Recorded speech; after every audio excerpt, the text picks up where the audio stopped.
Olá, eu sou a Isadora e eu vou apresentar alguns dos resultados da minha pesquisa de mestrado, intitulada Docência em Movimento entre cruzamentos de percursos de vida e percursos docentes. O que acontece com as professoras?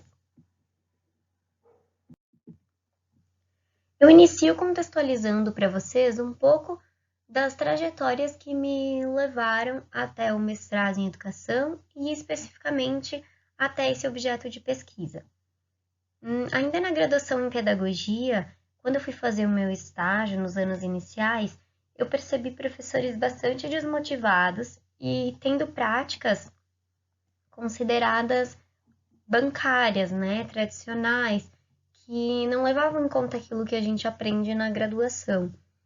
E isso começou a me inquietar, eu comecei a me questionar o que acontecia com essas professoras, né, que elas iam para a escola e mudavam as suas práticas em relação àquilo que a gente aprendia na graduação. Aí eu acabei entrando na iniciação científica, tendo um contato com a pesquisa e decidi que eu queria continuar pesquisando isso no mestrado em educação. Então, quando eu saí da graduação, em seguida eu ingressei no mestrado. E aí surgiu então a pesquisa que eu apresento aqui.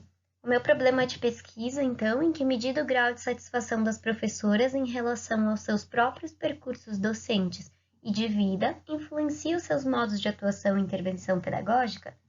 E o objetivo geral, analisar o grau de satisfação de docentes dos anos iniciais do ensino fundamental ao longo de suas carreiras e trajetórias de vida, de modo a verificar suas influências na dimensão pedagógica da atuação docente. Para isso, eu começo fazendo alguns apontamentos do meu referencial a respeito da docência. A docência é um processo de contínua constituição que apresenta permanências e rupturas ao longo dos tempos, espaços e ações que a integram, e ela é atravessada por diversos fatores que a movimentam, as políticas públicas, as transformações históricas e sociais, os contextos locais, a formação inicial e permanente e as trajetórias de vida. Esses são os aspectos que eu apresento na minha pesquisa e que as professoras narram quando conversam comigo durante a entrevista. E esses aspectos, eles geram mudanças nas práticas pedagógicas, vinculados ao movimento de ação-reflexão-ação defendido por Freire. Ele diz que o professor tem uma ação, em seguida ele reflete sobre aquela ação, sobre aquela aula que ele ministrou, e essa reflexão ela precisa ser crítica, pautada em teoria, porque a partir disso ele vai construir uma nova ação, uma reação, e vai modificar então a sua prática.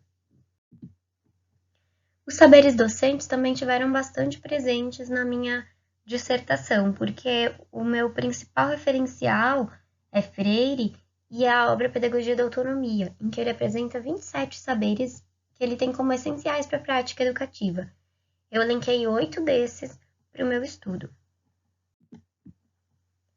A questão da identidade docente, ela envolve toda a discussão sobre docência, porque o professor ele torna-se professor em sua ação cotidiana, neste movimento de ação, reflexão, ação. Freire diz que ele não é professor, ele está sendo, porque é uma permanente formação. Em todos os dias o professor está se transformando e ressignificando suas práticas conforme as experiências que ele vai tendo na sala de aula, enfim, na escola. E essas experiências também se vinculam com o que acontece fora da escola. Por isso, o eu profissional e o eu pessoal, eles estão interligados, né? Formando o que a gente chama de pessoa-professor, que Melucci vai dizer que são múltiplas as identidades, que são múltiplas identidades de professor, de professora, de mãe, de filha, enfim, que vão constituir essa identidade docente. A gente vai ver isso mais adiante quando eu trouxer as narrativas das professoras. Eu precisei fazer um recorte de gênero para o meu estudo, porque todas as participantes da pesquisa foram 10 mulheres pedagogas. E aí, a partir do momento em que eu trago os dados empíricos das narrativas dessas professoras, eu passo a escrever a minha dissertação toda no feminino, fazendo uma problematização da questão da linguagem, né? Porque o termo professora no dicionário ele está ligado a uma visão sexista em que professor é vinculado ao mestre, alguém que ensina, e professora também tem o significado de prostituta. Então eu faço justamente essa problematização e esse tensionamento da linguagem, né, que a gente precisa situá-las como professoras para fortalecer esse lugar de fala. E Freire diz que mudar a linguagem faz parte do processo de mudar o mundo. O meu método, então, que eu denominei Percursos do Cotidiano, é inspirado na abordagem metodológica de José Machado Paz, que tem o cotidiano como alavanca para o conhecimento e que se preocupa em ver aquele inesperado que atravessa o cotidiano, as surpresas que aparecem nas narrativas das professoras. E aí, a partir disso, então, a pergunta do método é o que é percebido pelas professoras? E aqui os caminhos que eu trilhei na organização na construção dos dados e da pesquisa. Eu organizei o roteiro da entrevista, fiz o pré-teste, depois eu contatei 8 professoras da rede estadual e 12 da rede municipal, sendo que eu tive 10 aceites, e aí eu passei para o processo de escuta, fiz a transcrição desse material, fiz a análise textual discursiva, que envolveu a desmontagem do texto, o estabelecimento de relações, a captação do novo emergente, e aí daí surgiram 5 categorias e 11 subcategorias, e aí eu parti para a construção do texto. Os mapas emic-rítmicos, então, eles foram desenvolvidos por Paz e Stecanella em 2017, aqui no programa de pós-graduação em educação da UFS, e acompanha uma entrevista reflexiva inspirada pela conversação narrativa de Paz. Ele foi adaptado para que eu utilizasse na minha pesquisa, e ele proporcionou uma escuta individual, mas que também permitiu algumas aproximações entre as narrativas das professoras. Eu trouxe aqui um exemplo do mapa emic-rítmico da professora Maria Inês, que foi feito pela professora no dia da entrevista, em que as linhas vermelhas indicam o seu grau de satisfação para cada um dos anos de atuação da professora. Ela começou a trabalhar em 98 e eu entrevistei ela em 2019. Então, os riscos vermelhos indicam seu grau de satisfação da vida pessoal e os riscos azuis da docência no mesmo período. Vocês podem perceber que em alguns momentos esses traços se aproximam, em outros momentos eles se afastam, se cruzam. Aqui tem uma tabela com todas as categorias gerais e subcategorias do meu estudo. Eu vou apresentar para vocês um pouquinho de cada uma das categorias gerais. A primeira, então, as 3 primeiras categorias, eu organizei num capítulo denominado Fazer Docente a partir do percebido, entre sonhos e angústias. A primeira categoria, o sonho da nomeação, o ingresso na rede pública de ensino, as professoras relataram a diferença entre as expectativas da nomeação e as realidades encontradas na docência. A questão da turma difícil, muito ligada à indisciplina, né, foi relatada por 7 professoras, e muitas falaram da questão de mudanças de escola, rupturas na gestão, que são bem comuns nesse início de carreira. Eu trouxe a narrativa da professora Rafaela para exemplificar isso. Coloquei 30% nos percursos docentes porque foi um dos maiores desafios nesse meu primeiro ano. Eu tinha uma turma de terceiro ano extremamente atípica, poucos alunos alfabetizados, mas o pior era a questão comportamental mesmo. Eu fui agredida por um aluno neste ano também. Não tive nenhum tipo de apoio da escola quando eu quis fazer alguma coisa quanto a isso. Então 2015 foi bem difícil. O aluno me puxou pelo cabelo, assim, eu nem consegui encostar nele, nem nada. Só levantei, abri a porta e pedi que ele saísse.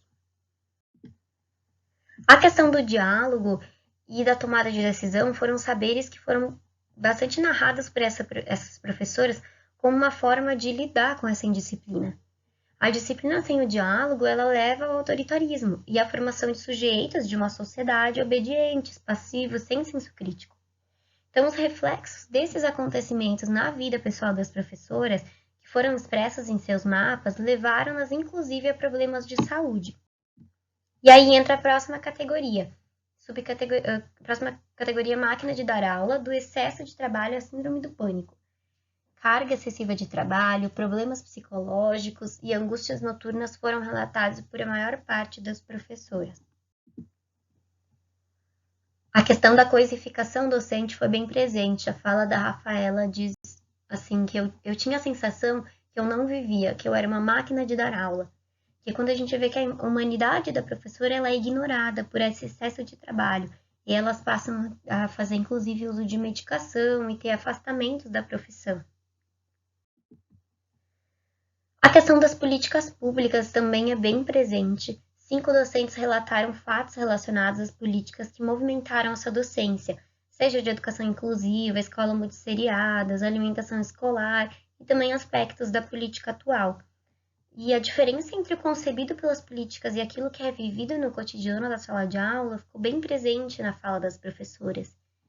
E essas reflexões fizeram com que as professoras movimentassem o seu saber de reflexão, criticidade, tomada de decisão e também luta. A professora Joana, ela diz assim: às vezes eu fico um pouco chateada, para não usar uma palavra pior, de muita gente dando pitaco na educação, porque eu acho assim que é no dia a dia. Tu pode entrar no computador agora, tu pode colocar lá LDB, e tu vai ter LDB. Mas assim, a forma como tu vai efetivar a LDB é no dia a dia da tua escola. O que puxa a gente para baixo não é a sala de aula, não é o estar lá. Porque o professor, quando tá lá, ele quer dar aula, ele quer ensinar, ele quer fazer. É o que tá fora. São as coisas que acontecem fora, essa gente que fica dando palpite sem saber, que acaba te desestimulando a fazer. E no último capítulo de análise, eu denominei como ritmos da docência e ritmos de vida, a rebeldia de ser professora. Aí no primeiro eu abordei a questão da intervenção pedagógica e do planejamento tradicional, que leva, né, muitas vezes a um planejamento tradicional, enfim, e que é narrado pela professora Tatiana da seguinte forma: se eu chegar hoje com um planejamento mais tradicional, eu não vou conseguir atingir a todos, isso eu tenho certeza, porque eu tentei ano passado algumas práticas mais tradicionais e não deu certo, então não adianta. Essa tentativa, né, de uma aproximação de práticas libertadoras foi bem percebida na narração da maioria das professoras. E o movimento de ação-reflexão-ação ele está em evidência nessa fala da Tatiana, à medida em que ela diz que ela já tentou esse tipo de ação, mas que ela já refletiu, percebeu que não funciona e precisou modificar. Um outro exemplo é a fala da professora Joana. Ela diz assim: aí tu entra para dentro da escola e por mais que tu queira fazer diferente, é como se tivesse uma engrenagem ali que te diz assim: não, agora a coisa é mais séria, agora tu não pode. Que está muito vinculada à questão da cultura escolar, desse conjunto de normas e práticas historicamente construídas, que muitas vezes é baseada numa organização autoritária, na lógica de mercado, e que está presente no cotidiano das professoras no momento em que elas adentram a escola. Mas apesar dessa fala da Joana, ficou bem claro, né, que várias professoras, inclusive a própria Joana, buscam fazer escapes à engrenagem, porque elas fazem movimentos de tentativas de escapar dessa abordagem tradicional presente na escola. A última categoria que eu apresento é diferentes papéis, os reflexos da profissão professora, em que as professoras apresentam as crises identitárias que elas vivem entre mulheres, mães, estudantes, tias, esposas, filhas, noivas, esses diferentes papéis que elas exercem. E a constante tentativa de individuação, elas tentam separar essas identidades. Quando está na sala de aula, você é só professora. Quando está em casa, você é só mãe ou você é só esposa. Só que em muitos momentos elas dizem que não é possível fazer essa separação. E Melucci fala justamente sobre isso. Ele diz que as múltiplas identidades que se entrelaçam, o sujeito é composto por isso. Então, o que constitui o sujeito é um conjunto de experiências. Então, não é possível que haja um rompimento e a separação total dessas identidades. A professora Júlia, ela narra isso, ela diz assim: eu procuro ir para a escola todas as manhãs e eu tento desligar a minha vida fora da escola, a minha vida familiar, filhos, porque eu sei que os meus alunos vão precisar mais de mim naquele momento do que a minha família. Então é como se eu me desconectasse da minha família, do meu marido, dos meus filhos, para me conectar totalmente à escola. Embora que a gente saiba que não é um botãozinho que a gente liga e desliga, não. Tipo, agora eu sou só professora, agora eu sou só mãe, agora eu sou só esposa. Não, tem dias que a gente não consegue. Agora eu apresento aqui um pouquinho das minhas conclusões.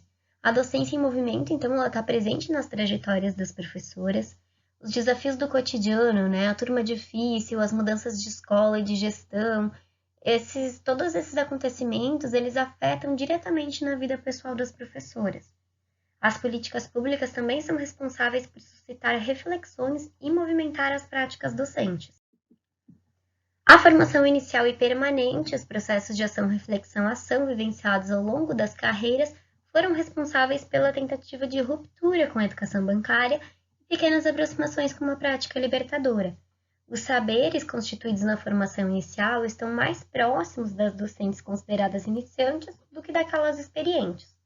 E os saberes docentes, eles permearam as narrativas das professoras tanto no âmbito profissional quanto no pessoal. Tem uma influência maior dos acontecimentos vividos na escola sobre a vida pessoal do que das trajetórias de vida sobre as trajetórias docentes. Então, aqui uma tentativa de resposta ao problema de pesquisa.